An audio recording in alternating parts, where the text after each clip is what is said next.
एक महत्त्वाची घडामोड आहे। राज्य मंत्रिमंडळाची आता बैठक सुरू आहे। मराठवाड्यातील पूर परिस्थितीवर ओला दुष्काळासंदर्भात मदतीची एकमुखानं मागणी आता केली जाते। ओला दुष्काळ जाहीर करा अशी मागणी सर्व मंत्र्यांनी कॅबिनेट बैठकीत केली आहे। मुख्यमंत्र्यांनी सर्वच जिल्हाधिकाऱ्यांकडून नुकसानाचा आढावा मागवलेला आहे। अधिक या सगळ्या संदर्भात जाणून घेऊया आपले प्रतिनिधी विनायक डावरुंग यांच्याकडून। विनायक, ओला दुष्काळ जाहीर करण्याची मागणी झाली, काय नेमकं? श्रुती बरोबर आहे। आपण जर पाहिलं तर राज्य मंत्रिमंडळाची बैठक एकीकडे सुरू असलेली आपल्याला पाहायला मिळते आणि सगळेच मंत्री या बैठकीला उपस्थित झालेले आहेत।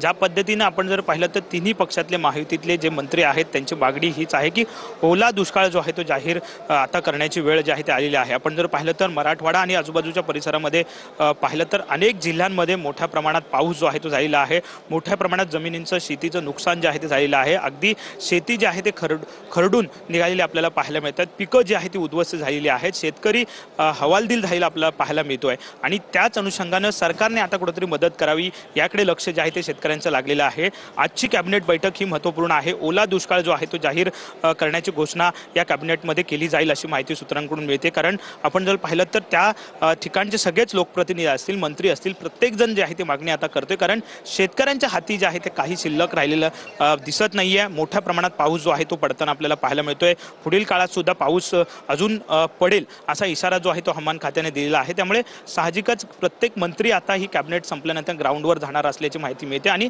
ओला दुष्काळ जो आहे तो सरकार जाहीर करण्याच्या तयारीत आहे।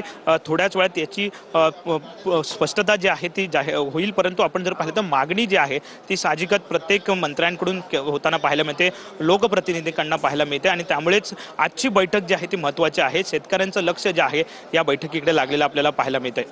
नक्कीच विनायक, अपडेट्स घेत राहणार आहोतच।